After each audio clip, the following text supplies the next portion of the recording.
Welcome back to another episode of Lecka Bites. Marcus here again, the founder of Lecka. Another episode that is going to cover our community building. This time we're going to talk about community. How did we build community in Vietnam at the beginning in 2020? How do we continue to build communities all around the world? I hope you will learn a lot about the part of the brand that you maybe don't hear about. You only can see it happen. Who knows? I mean, recording a podcast is also part of the community. But yeah, let's dig into it and see how we're doing it on the Lecka front. I was asked the other day, how did you start in Vietnam? And it's, of course, a bit of a blurry memory. It's been 5 years ago, so some time. But at the same time, there are a few things that stand out. And I keep saying that Lecka was founded amongst the trail running community. It was 2020. We were a bunch of trail runners based in Ho Chi Minh City, in the largest city in South Vietnam. We were training together, traveling together, racing together. It was COVID, so it wasn't super easy to come back into Vietnam, so leaving didn't really make much sense. So all of us were pretty much based in Ho Chi Minh City, and we traveled across the country to train and race. Vietnam was fairly open inside. You couldn't get in to the country, but you can travel pretty much freely inside Vietnam, which was pretty cool. So we grew together very close, and Lecka was really born and was really a baby in that community. I was the one who prepared the energy bars in the evening, and then all my running friends, we trained a lot for our ultras. We're testing them the next day, testing them over the weekend, and providing lots of feedback. And that's where I realized that two key elements that make this work. That's where Lecka would stand and fall. It is having a great product that's been tested extensively being tested, and of course having community that can carry it forward. People talk about this online or in your startup lesson books, but I learned it also myself, that you need 100 early adopters, 100 evangelists who are living and breathing your product. If you have those 100 people narrowed down and locked in, they are going to be your best fans and best promoters, best salespeople, just best friends, really. It's amazing.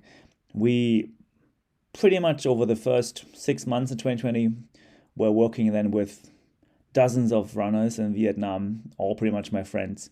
They're all testing, giving us feedback on the energy bar, on the mango coconut, we had some cacao versions, which were based on jackfruit. We don't have it anymore, but jackfruit. We had some lime stuff, some ginger things. It was really cool salted caramel. That one, that was really big popular. Very sugary, not my favorite, but people loved it. And really to understand how to make it work with the recipes and get the taste right. And that's where the community of Lecka started, like being really, really embedded with a lot of testing, a lot of feedback, a lot of running and training to really understand where do they use it, how do they use it, why do they use this brand, why not this other brand, why Lecka, why not Lecka.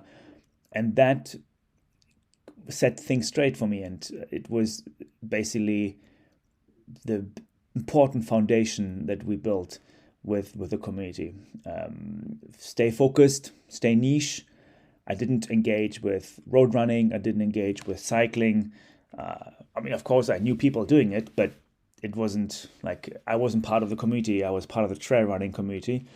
So I was pretty much focusing only on that. And that really helped to narrow us down and really helped to get the feedback. It's also when you give 100 people a product, you get 100 different types of feedback, which was very challenging at the beginning because you feel like you want to change the product every single night based on this one feedback today, and then tomorrow get another feedback if you change it back again, so on and so on. And I learned that the community is very important for trust, for marketing, for being evangelists. But for product, you also need to make sure that you have your own set of criteria you want feedback on. You don't want feedback on everything. You also have to have your own convictions to keep it focused, keep it together.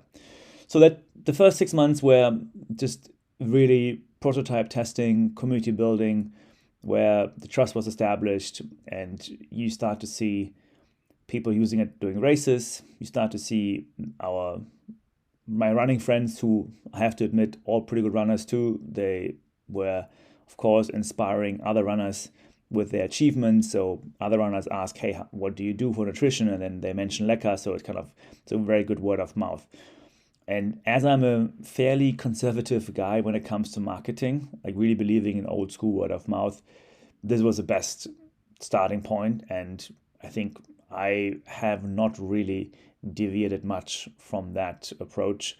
It's been since then always word of mouth, and believing in those network effects that people carry the product for you, people carry it forward to their communities once they are convinced.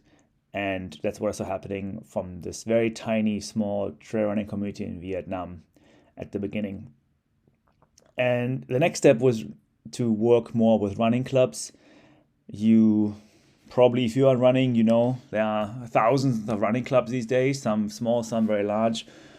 And as we started out of the Ho Chi Minh Trail Running Club, which I'm still part of remotely, but I'm still part of the group, it is where you really build the trust again. And we moved to road running clubs. So there in Vietnam, for example, were the Adidas runners. There were the Vietnam Running Club, for example, which was one of the first ones. You have some in Hanoi too. And people are very open. People always like to try new things. You go there, hand out some bars, some gels. Well, we had bars first, and you get feedback. And usually I say people don't buy, of course, on the spot because it's in a training environment. But 1 out of 10 people end up going online or going to a shop and end up buying Lecka, essentially. So 10% conversion rates are pretty good. Online conversion rates are much lower. So if you do advertising online, it's maybe 1 or 2%. If you're doing offline, it's more work, of course, but you get higher conversion rates and you can tell the story, which is a very important part. That once you have, bridged out of the first 100 customers who you usually know personally or friends of friends, once you are going to bigger numbers, larger networks, you can't anymore tell the story to every single one. So these smaller events, these clubs are a very cool way, because you meet 50, 60 people in one go, you tell the story, and that is a core element of building a brand and building a community, telling the story. We have a story to tell. I think I mentioned already quite a few times on this podcast that telling a story is a key element, and finding your unique selling point or story point, really, that makes people click, why they should start trusting this brand more than other brands. From the running clubs, we went to the running shops, and the running shops and the cycling shops also have their respective communities, sometimes with a running club, sometimes more just as a loose online or offline community. And we work closely with the running shops too, who were really, in any country really, they are the first business adopters who are willing to take a try, willing to take some risk and say, hey, we like what you do, let's try it out and see what happens. And we also then work very closely with the running shops. We are on a WhatsApp basis with them to make sure that we can answer any questions, that we can be there whenever they need our help, whether it's with marketing or with more knowledge and need for their customers, more samples if they would sponsor some events. And we try to have really, really good close relationships with the shops, mostly running shops, more and more also triathlon and cycling shops. Depends on the country again, but usually it's running shops where we start. Events is a funny one. So events is like, let's say like race events, like marathons and so on. We categorically say no to providing any kind of cash to any events. We are too small of a company. We can't sponsor with cash. And then could we sponsor in kind? Yeah, we could. We could just give 5,000 energy bars or energy gels to the race, and they can use it for adding these items to the race kit or race bib. When you pick up your bib, you usually get some free items. We have not done this once. I also say I know myself. I've collected probably hundreds of race bibs in my life, and you get the swag, you get all these little products here and there, but they're usually very cheap items like a tissue or this discount or this heat band or I don't know, this medical kit. And as a runner, I never really value these items. They always look pretty cheap and bad to me. So as a brand owner of Lecka, I don't want my premium energy bar to be mingled with those cheap giveaway items. We want to build a premium brand that is real food, valuable, high quality. So we have so far decided we are not adding our products to any kind of free stuff. So that devalues your brand. It downranks it. And once you have gotten something for free, that's how the human mind works, you expect it to get it for free again. So next time you go to a shop after you got a free Lecka, you maybe buy Lecka, but maybe also not, because you have gotten one for free. Why would you buy it again? I really believe that's you got to pay for your Lecka. There's no free lunch, and you can pay for it in a shop and you would get back high quality. We'll promise, we guarantee you the quality. So we have not done any sponsorship with races. We have done, of course, sponsorships with running clubs. So we go to a club and give out free items, but we need to see two things, which is the storytelling element. So either we tell the story or the club leader knows us very well and can tell the story, he or she. And of course, the second thing is we need to see conversion, so people start to buy online after the running club, after the event. The other part that we do with events, which is how we support them, of course. I mean, we love supporting events. We provide them with unwrapped, smaller versions, a 10-gram bite version of our bars. So as we are working very closely with our manufacturing partner in Vietnam, we have the ability to produce 10-gram bite sizes of our 40-gram energy bar. We put them into bags of hundreds and vacuum seal it, and then we can ship it to the checkpoints, for example, trail races or road races, where then the runners can enjoy an unwrapped Lecka at the checkpoint. That is okay for us because people are still going to use Lecka. They have the great Lecka experience with the delicious taste, but they don't see the actual energy bar and they don't get that for free, which would devalue our brand, would devalue our actual product. So having a 10-gram bite gives them everything they need to know about Lecka for taste and energy, and they would get a sneak preview what they would get if they would buy a full energy bar in a shop or at the race or who knows what not. Yeah. So we do that quite a bit. We also have done it with energy gels here and there, so that you have these larger bottles for the checkpoints, so that we can still support the races, which we do love to do, but we just don't give them cash or full in-kind products. That is for us not the right approach. You got to pay for it. So that's kind of how we work with races, and it's been good with races. I think it's hard to measure how successful those supports are. I mean, I'm sure that it benefit our brand awareness somewhere, somehow. It's hard to measure though. We don't necessarily see a big spike of revenue afterwards. We don't see like a big engagement online. It's more, I think we are more convinced by working with the clubs, the smaller events where we can tell the story and can track down the direct links to online sales, or then also, of course, offline sales, which we work with a partner. What also I think we've been doing quite a bit now is working with more corporate partners and other brands. So take a watch brand or a shoe brand, take a pick, whatever you want.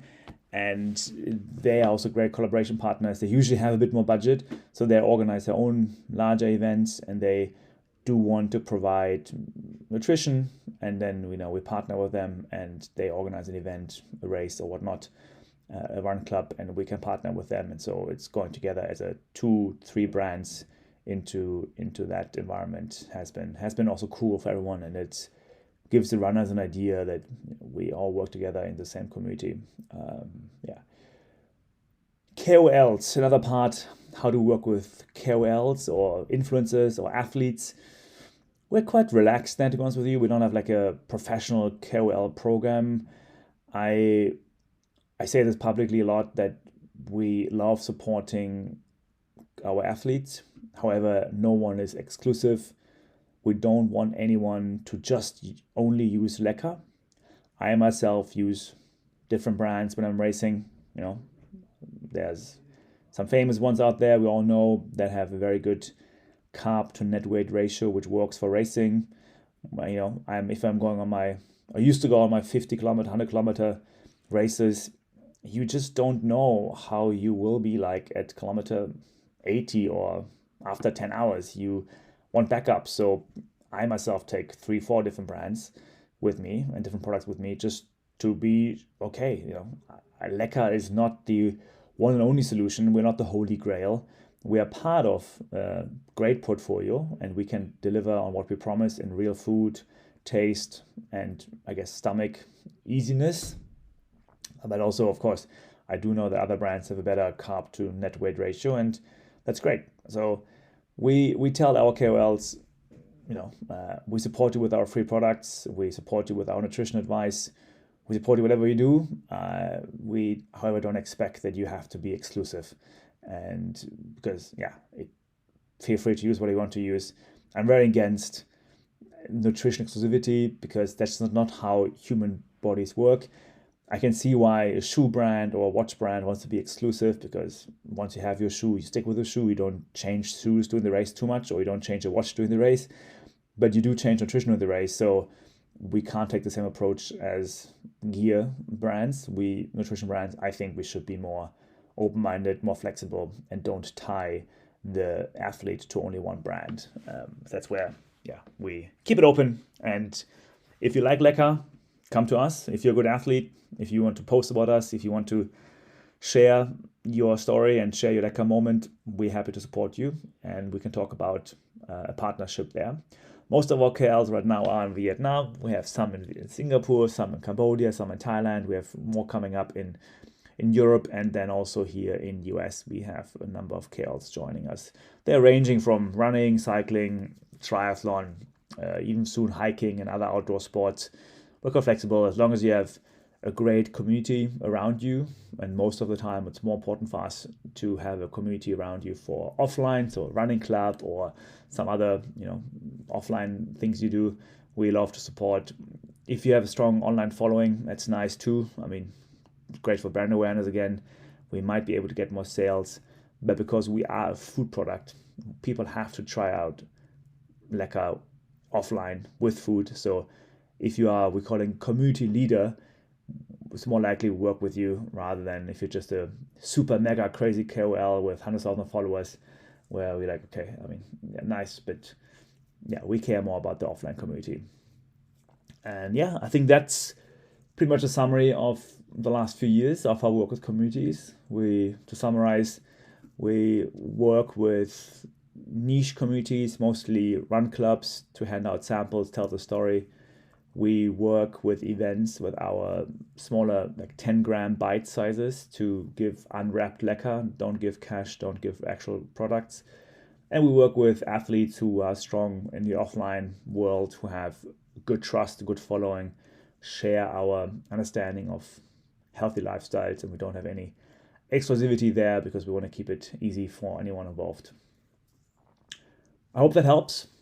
It does come down again, having a great product, having a great community. These are these two core elements for Lecka that helped us in the last 5 years to grow organically. And I hope that this will continue to be the case as we're growing in more countries and as we're growing in more different communities, different sport categories too. Let's see how this goes. And we're excited to work with many of you out there. So please reach out. Let us know how we can work with you. And of course, we also have now a TikTok channel and Instagram channel. If you want to hear these snippets more, rather not just listen to a long podcast, but maybe have a daily or every other day update, then tune in and reach out, engage. Let's build communities. Thank you so much.